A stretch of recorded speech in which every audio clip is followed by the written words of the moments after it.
Evening, all student, UPSC aspirant, English medium student. Thanks for joining me after long time.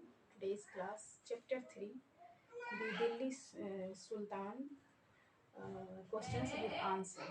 So look at this board, you are a student.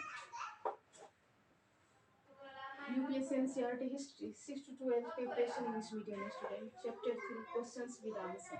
Let's recap. First, which ruler first established his for her capital at Delhi? इसका answer है the first established his capital of the Tomar density.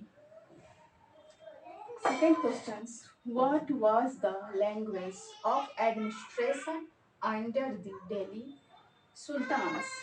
इसका answer है under the Delhi Sultans the language of administration was Persian. It was the language used for official documents, count,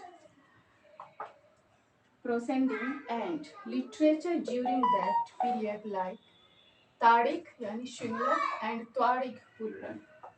Third questions, in whose region did the Sultanate reach its farthest extent?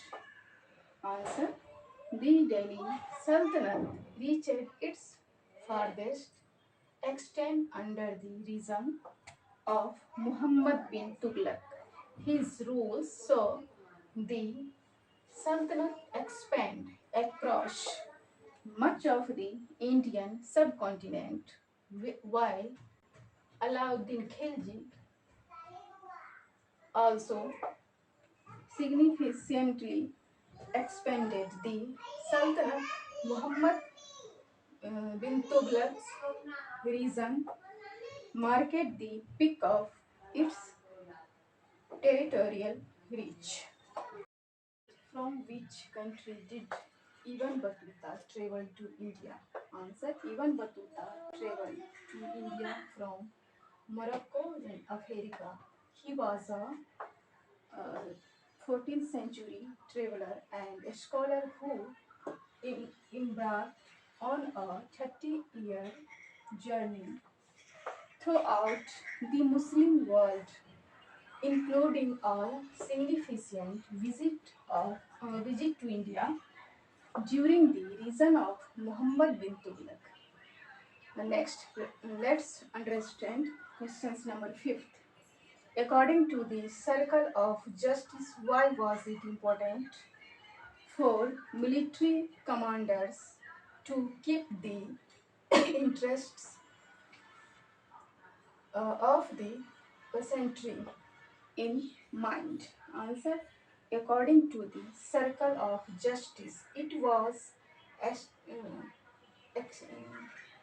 essential for military commanders to prioritize the well-being of the peasantry directly impacted the state's resources and stability. And sixth questions number 6. What is meant by the internal and external frontier of the Sultanate? Answer, the internal frontiers of the Delhi Sultanate referred to the consolidations